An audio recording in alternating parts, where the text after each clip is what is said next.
listening to Wyrd and Wyrd for stories and tales of mystery and wonder. So sit back, relax, and let the story begin.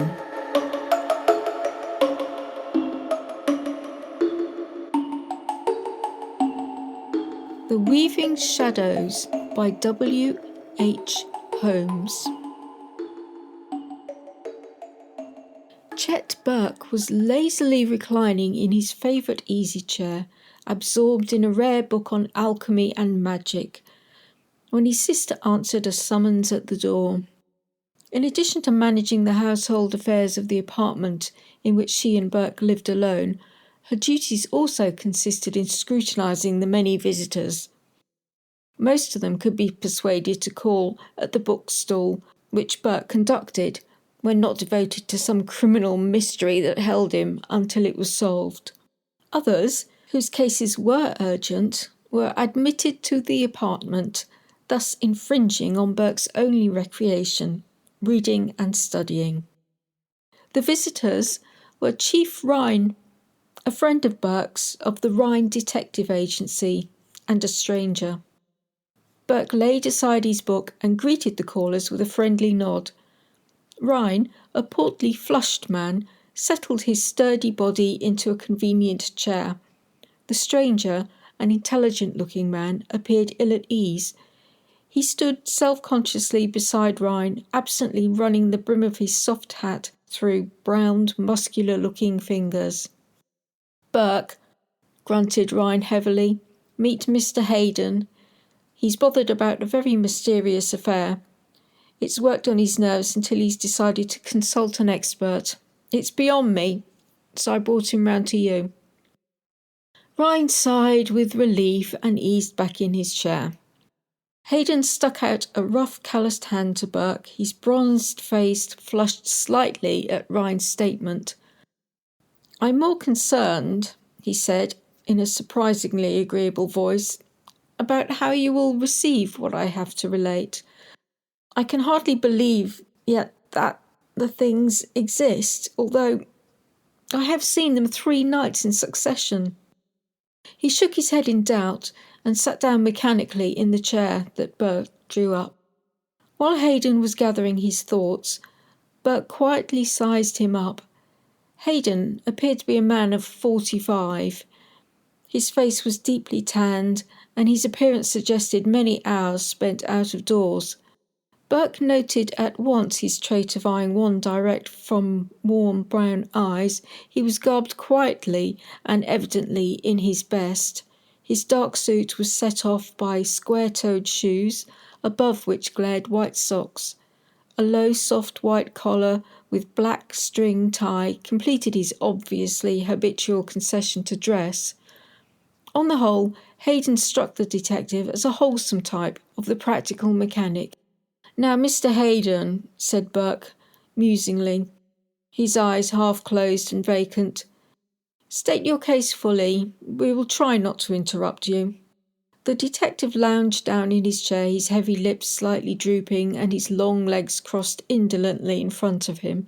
His eyes had their customary vague stare through the tortoise-shell glasses that veiled them. Hayden drew a long breath and exhaled it in a long sigh. With a brisk straightening of his shoulders, he said, "I'm a carpenter. Until recently, or to be exact, until 4 days ago. I lived in New Orleans. I'm a bachelor, and it doesn't make much difference to me where I live, so as long as I can find work at my trade.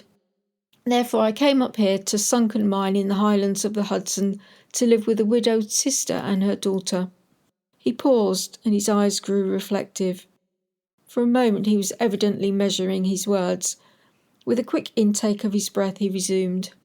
"My sister lives in an aged pre-revolutionary house deep in the mountains. It's a lonely place and secluded dwelling. At one time it was probably a restful-appearing country farmhouse. Today it's a weathered frame building set in a grove of dead and whitened chestnut trees. The house is a 1-storey and attic affair with rough stone fireplaces at the side and a long sloping roof that pitches low at the rear. Owing to its age and the condition of the place, it's a dreary spot for one used to the city, My sister affects ancient antique furnishings, which does not lessen the impression of living in the past. As soon as I crossed the doorsill, I was affected by this vague, misty remembrance of being there before. It may strike you as strange that my sister picked out a place this type to spend the remainder of her days, but she had, to her and her daughter, good reasons. Both she and my niece are earnest spiritualists. Both receive messages and are, in truth, sincere mediums. For some reason, my sister claims that the atmosphere of the old dwelling helps them to materialise those that have gone before. I myself have considerable faith in those things, although I treat it in a practical manner. I only believe what I actually see. What I am about to relate, I have both seen and felt. Hayden paused for an instant to stare earnestly at Burke. The detective nodded to him to continue. "I have read deeply," went on Hayden, "and in my spare time I could be called a bookworm. I work at my trade, but I live much in the past, especially in books. For this reason I could be sympathetic to my sister's idea of living close to her life's hobby, or her mission, as she calls it. There is one more reason why my sister purchased the place 6 weeks ago. It was the original settling place of the family, before the Revolution. As the result of a family tragedy some 100 years or more ago, the place passed into other hands. Few new buildings are constructed in that sparsely settled, unfertile section, and most of the houses have stood for generations. Consequently, the old Hayden house was never disturbed. At the time it came back into the family, it was vacant and for sale. They had been living there about 2 months when I came to live with them. The room I occupied Sunday night is on the second floor. It's a semi-attic room lit by one window. Before I came, the room was occupied by my niece. On my arrival, it was arranged for me, and the girl and her mother occupied a bedroom downstairs. It was around 11:30 Sunday night when I went to bed, and was soon asleep. I woke with a feeling that something was stifling me. It was as if I had a heavy cold and found difficulty in breathing. This peculiar sensation of suffocation finally caused me to rouse into complete wakefulness. The strange smothering seemed to ease as I got more fully awake. Unable to fall asleep again, I lay looking out of the window at the stars. The bed is at the end of the room, and the window was in direct sight. The house was intensely still. I noticed this in particular as I remarked the absence of the city noises I had been used to. I can't recollect that there was so much as an insect stirring. My own breathing, as in imagination I still struggled for breath, was the only sound. It appeared to fill the room with a hoarse, rasping murmur. I likened myself to a dying man gasping his last breath. This fancy to one of my usual practical trend was perplexing to myself. Still, in the few moments before the thing appeared, my thoughts apparently dwelt on uncanny ideas. At the same time, I was conscious of a queer tingling in my body. As I lay staring at the faint light of the sky, I slowly became conscious of a singular illusion, or as I am at times led to believe, a startling visitation. The dark shadows of the room appeared to be dancing rapidly before my eyes. They were streaming in long wreaths, coiling in fantastic spirals and wafting through the room in wide level films of blackness. I don't know how I could see this, but it was plainly visible, yet the room, except for the faint light that came from the clear, moonless sky, was in fairly deep darkness. It seemed that the moving shadows that formed before my eyes were only discernible because of their greater density. I can only liken this uncanny movement of the shadows to swaying and floating clouds of tobacco smoke, when one is smoking slowly and freely. For some moments I watched the movements of the shadows, and I observed that they were forming in a more stable order. They were now lying in long, round coils of blackness, horizontally across the room, and twisting rapidly. For several moments they lay motionless, except for their rapid turning. Then, as if stirred by a firm, direct breeze, they undulated towards the head of the stairs. This drift brought several horizontal layers into contact. At the moment of their touching, the shadows seemed to weave into huge rolls which streamed from sight rapidly down the stairs. The room now appeared to grow lighter and the air clearer, although all sensation of smothering had left me. I lay there quietly after the disappearance of the shadows, pondering over the strange affair. So far I was fairly calm, except for the wonderment of the thing. The return of the shadows was the cause of my fears and suspense as to the final outcome. My eyes were gazing absently out of the window, as I had not turned my eyes away from the stairs after the black rolls had streamed down them.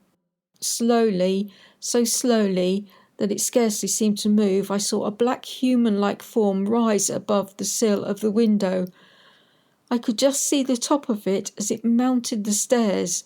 I watched it with a keen realization that it had something to do with the shadows. Very slowly, almost imperceptibly, the round, head-like shape continued to rise.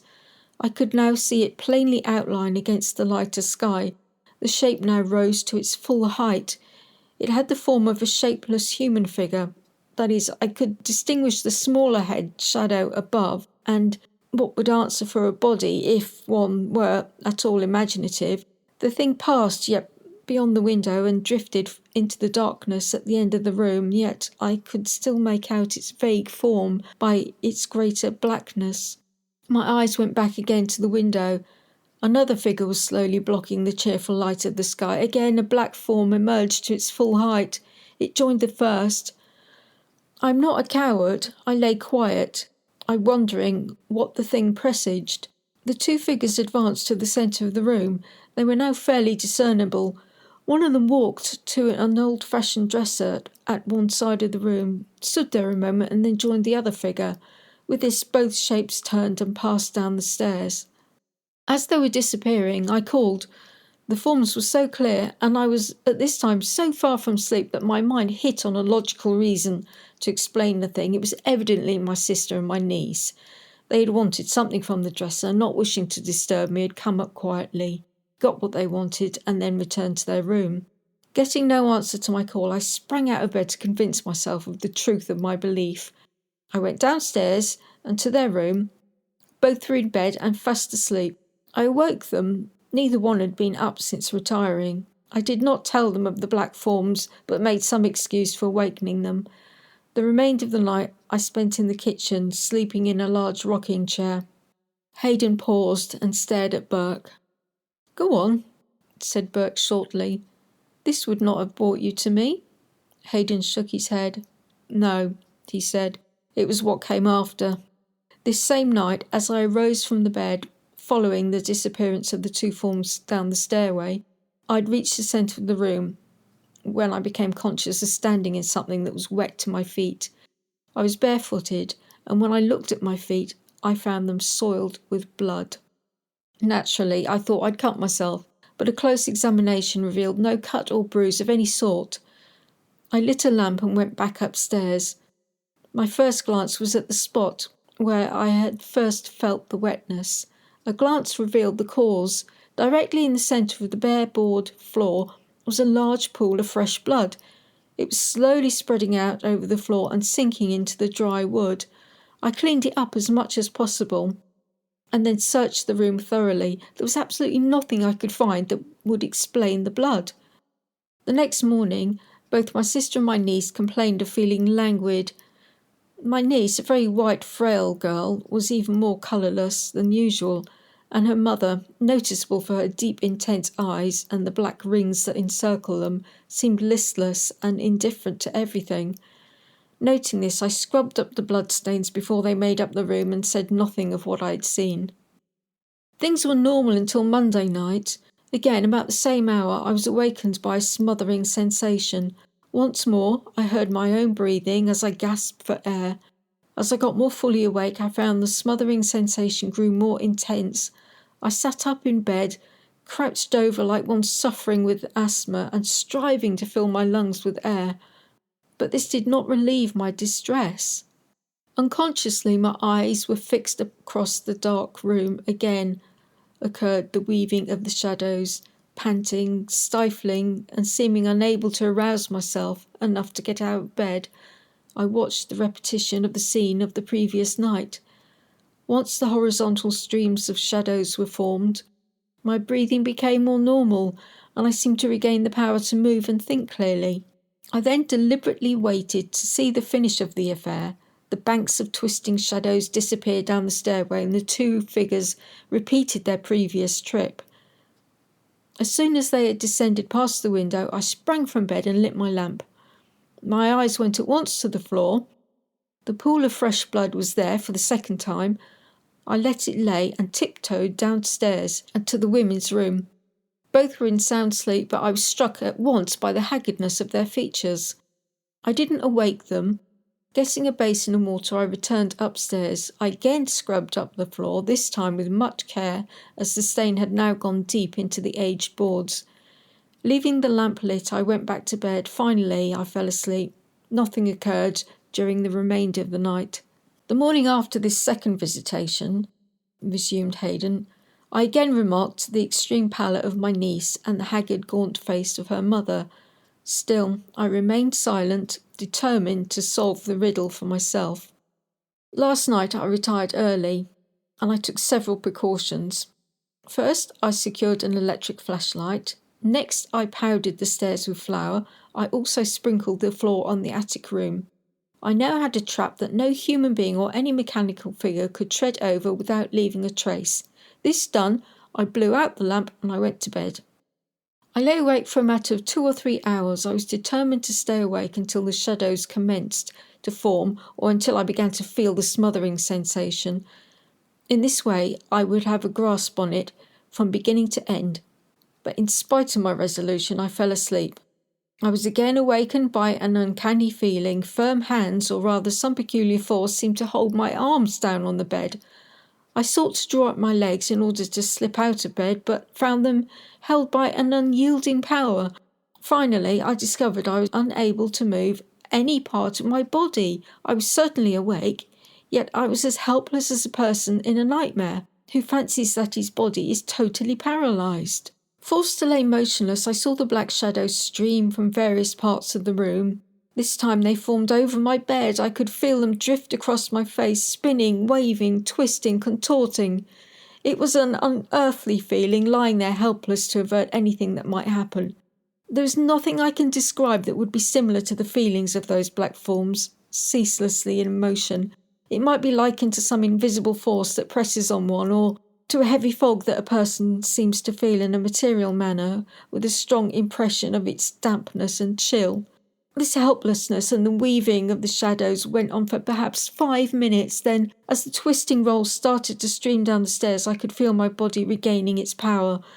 With the disappearance of the materialising forms, I became physically and mentally myself again. Then I got the electric torch in my hand, ready to flash it at the proper moment. The figures rose above the stair, and I directed the bulb of the light toward them. I waited until they advanced to the centre of the room, and I threw on the light. Hayden wiped his mouth with a trembling hand. His lips were dry and his face flushed. Then with a slight shudder he went on. At the instant of the flash, the darkness of the figures was gone. Instead, I saw 2 faces. They were inhuman, horrible, impossible to describe. They leered at me with their shadowy, devilish faces, scarcely discernible in the glow of the torch. They were mocking me. They were corpse-looking and repulsive, and the eyes were terrible. They were full and real and glowing with a hellish, vengeful fire. But with all the horribleness of the faces, it was not they that held me motionless. It was at that moment that I discovered the source of the blood. It was dripping out of the air and falling in a steady patter. I glanced up at the ceiling, but it was firm and unbroken. While I watched it, it was scarcely a second. The drops seemed to form in the air above the floor. They were rapidly ceasing when my nerves gave way for the moment and I let out an involuntary yell. With the cry, the blood suddenly ceased and the faces vanished. This brought me to my senses and I sprang from my bed, determined to see the thing through. My first act was to scan my trap. I followed the flower down the stairs, but it lay in a white, unbroken dusk, just as I scattered it the night before. Also, I looked in on the women. Both were sound asleep, but I was deeply shocked by their distorted faces. Shaken both mentally and bodily, I once more spent the rest of the night in the kitchen rocker. And now I want someone to go up there with me, examine the house and spend the night in the room. I'm troubled, nervous and frightened. both for myself and for those with whom I live." "I will go there with you," replied Burke evenly, "and I think the two of us should accomplish something. We can probably handle two shadowy forms." Hayden smiled dolefully. "They handled me last night," he said ruefully. "I'm a pretty strong man, but something held me as helpless as a baby." Burke alighted at a lonely way station standing on a drip of land between a wide marsh and the Hudson. The marsh ran to the foot of the mountains and lay sere and rippling in the September breeze. Hayden had stated that the dwelling stood back in the hills, a distance of some 5 miles. On Burke's suggestion, they started to walk. Burke wanted to study the country and, incidentally, study his companion. The country he found to be sparsely settled. The road wound up through forest-clad rocky hills. The dwelling stood beside a wide stretch of woods with cleared fields to the north. Burke scanned the dwelling as he approached it and found it to be the usual type of farmhouse of a century ago, buried among dead trees. The interior of the house was in keeping with the exterior. Oval frames held old prints, horsehair upholstered, massive dark furniture contrasted with tables and stands covered with white marble tops. The chairs squatted grimly in the quiet rooms and rested on dull rag carpets. The woman and her daughter struck Burke like things transported from the misty past. The mother was a tall, sparse woman with heavy black rings about the eyes. The eyes, black and dreamy, held Burke with a steady, unwinking stare.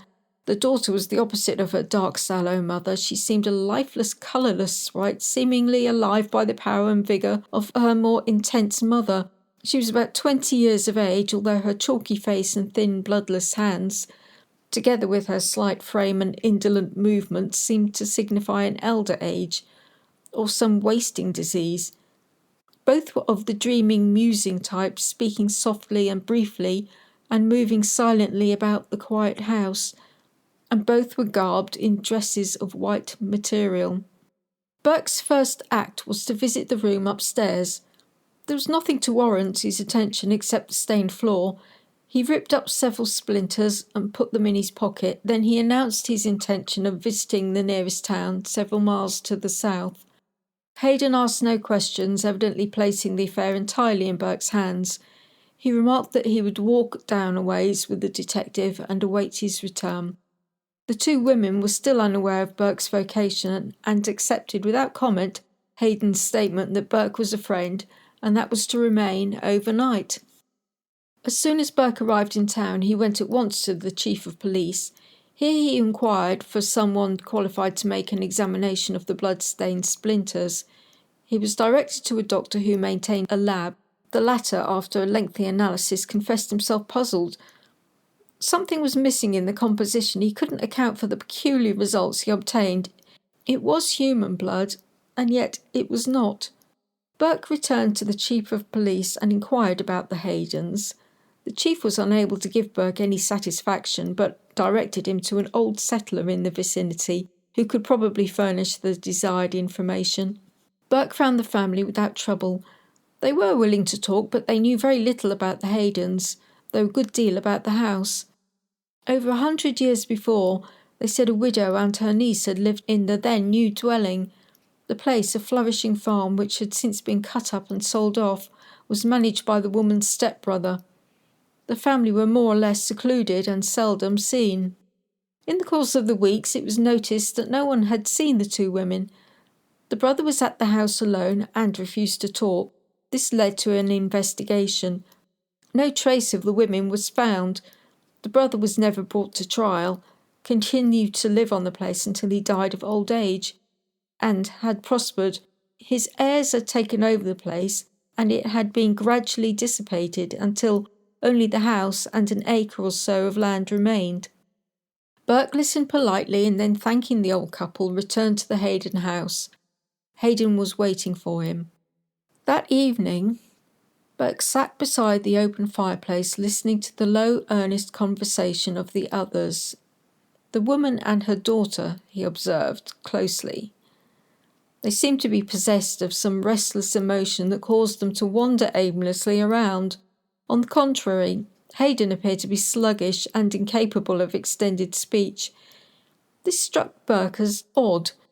As he had remarked, the vivid description of Hayden had given of the attic room. At 10 o'clock, the women announced their intention of retiring. Bidding the two men good night, they withdrew to their rooms. Burke and Hayden, the latter almost stupid and listless in his movements, went up the narrow stairs to the room above. Both lay on the bed, fully robed. Burke saw Hayden take a revolver from his pocket and shove it under his pillow. "What shall we do?" asked Hayden heavily, seemingly unconscious of anything around him and staring vacantly at the ceiling. "Well," replied Burke quietly, "first we blow out the lamp." He got out of bed and put out the light. Returning, he crawled onto the further side of Hayden, leaving Hayden on the outside. Burke had no desire to be on the firing side of the revolver in the event that Hayden should start shooting. The detective lay for an hour pondering over the strange case. Finally he spoke to Hayden. The latter did not reply. He was apparently fast asleep. Yet as Burke listened closely, he could discern no signs of the latter's breathing. Burke now experienced a singular emotion, aroused by the intense silence of the room. The longer he lay, the more impressive it became. Downstairs he heard a low chime of a clock. It struck 11. The minutes lagged along in the forbidding silence. The clock chimed half the hour. 15 more minutes passed. Hayden, breathing heavily now, commenced to move. Burke half arose on his elbow and listened. Hayden was muttering in his sleep. Burke eyed the dark shadows of the room with keen eyes. Nothing met his gaze. He glanced to the window. Nothing there. Hayden was suffering tortures in his struggle for breath. The detective was on the point of shaking him when, with a heavy prolonged gasp, Hayden sat up. Burke sensed the horror of the man, yet he remained motionless. His eyes were fixed on the dark, silent room, wandering frequently to the window. Nothing unusual was to be seen, and he watched the vague form of his bedmate. The latter was now rigid, struggling with the weight that oppressed his lungs, and apparently staring off into the room. Then, to Burke's amazement, Hayden started to breathe normally. "Burke," he whispered hoarsely, "did you see it? Did you see them pass down the stairs?" "Huh?" grunted Burke sleepily. "My God!" muttered Hayden. "You were to watch and then you fall asleep. They've gone down the stairs. They'll come back again in 4 or 5 minutes. Watch." Burke made no reply. He, with his wide-awake companion, was staring intently at the window. Suddenly he felt Hayden stiffen. "The head is just coming up the stairs," whispered Hayden. Burke felt the movement of Hayden's arm as it slid under the pillow. Then came the blinding flash of the revolver and its roar. Twice Hayden pulled the trigger. By that time, Burke had flashed on his electric torch. The room was empty. Burke glanced at the floor. No blood was visible. Hayden was panting and rocking back and forth. "I feel awful," he groaned. "Something is dragging me." Mechanically he arose from the bed and stumbled onto the floor. "It tells me to kill! Kill!" he mumbled. "Kill with my revolver! Kill! Who shall I kill?" Burke silently followed the plodding form of the other. With measured steps, Hayden stalked to the stairs and passed down, with Burke close behind. Hayden led the way directly to the room of his sister and niece. Without hesitating, his fingers grasped a loaded billy. Burke trailed close and waited for the moment when he should be needed. Hayden appeared unconscious of the light furnished by Burke's torch, nor did he once turn on the short journey. Reaching the side of the bed in which the women were sleeping, he paused and stared rigidly down. Burke joined him. His light was now on the two women. He was struck by the horrible contortions of the faces, seemingly drawn in agony. With a sudden premonition, he bent down and felt the motionless forms. The girl's hand was limp and lifeless. He felt the pulse of the older woman. Both were dead. The detective turned to Hayden. He was staring down, dry-eyed. "I see," he said stupidly. "Both dead. Kill. Kill. Who was I to kill? Not them. They're dead." Something still tells me to kill. He sank into a chair and buried his face in his hands. Burke lit a lamp that stood on a heavy dresser and put out the torch. He stood looking down at the two women, then noted that the room was growing shadowy. He glanced at the lamp. It was full of oil and the wick seemed to be burning freely, yet the light continued to lower. Burke again glanced at the two women. Slowly, almost invisibly, he fancied that the agonising creatures were changing to the repose of death. Hayden arose and came to the detective's side. He was muttering and softly moaning. Burke watched him. Hayden, with a sudden start, looked across the room. "They're coming back," he mumbled, "weaving and twisting." His eyes moved slowly from the opposite side of the room, as if he were following some moving object. They came to rest on the women's faces. "Streaming down their mouths," he muttered. "They're sucking in the twisting rolls. They're coming to life." Burke glanced at the woman in the dim light. He could have sworn he saw traces of returning life. At that moment there came a crashing report at his side and a blinding flash. With that, light flared up bright and the dead faces were revealed. Burke whirled around. Hayden was sinking to the floor, a bullet hole in his head, from which the blood was slowly starting to emerge. Burke sank beside the man and lifted his head. Slowly the heavy form relaxed. Hayden opened his eyes to stare with bewilderment at the detective. In another moment, he was dead. Burke placed the body on the floor and went to the bed. Once again, he endeavoured to find a trace of pulse in the still forms. Both were lifeless. He fancied that both dead faces bore a peaceful look, and on the elder woman's slightly open lips there seemed to hover an exultant smile. Closing the room, Burke got his coat and belongings, then locked up the house. Some hours later, he was sitting with the chief of police relating the tragedy. The chief drove with Burke to the sheriff of the county, and together they went to the house. The sheriff had called up the coroner, and they found him waiting for them. A brief examination of the woman revealed that both had died of heart failure, probably induced by some unexplainable shock. Burke took the sheriff aside. On the detective's suggestion, they wrecked the attic room in a thorough search. Burke wanted to locate the source of the dropping blood. At the conclusion of their quest, the mystery was finished for Burke, but it was to Ryan that he confessed his failure. Returning to his apartment in New York, he found Ryan there. "Well," cried the latter as soon as he appeared, "did you solve the mystery?" "No," replied Burke, "I did not." Ryan's eyes opened. "Well, what did you find?" "Over the attic room," said Burke musingly, "we found a small, crypt-like space between the ceiling of the attic room and the roof of the house. It was encased in plaster. As we broke through the ceiling, a mass of human bones came tumbling down. The coroner pronounced them the skeletons of a woman and a girl. Both had been dead for generations. Through the shoulder blade of the girl's skeleton was a jagged hole. When the bones fell, the elder woman's skull rolled to my feet. I picked it up. Something rattled inside, and I worked it out through the eye socket. It was a slug of lead. Both the women and the girl had been murdered." I hope you enjoyed our journey into the weird and are now suitably creeped out.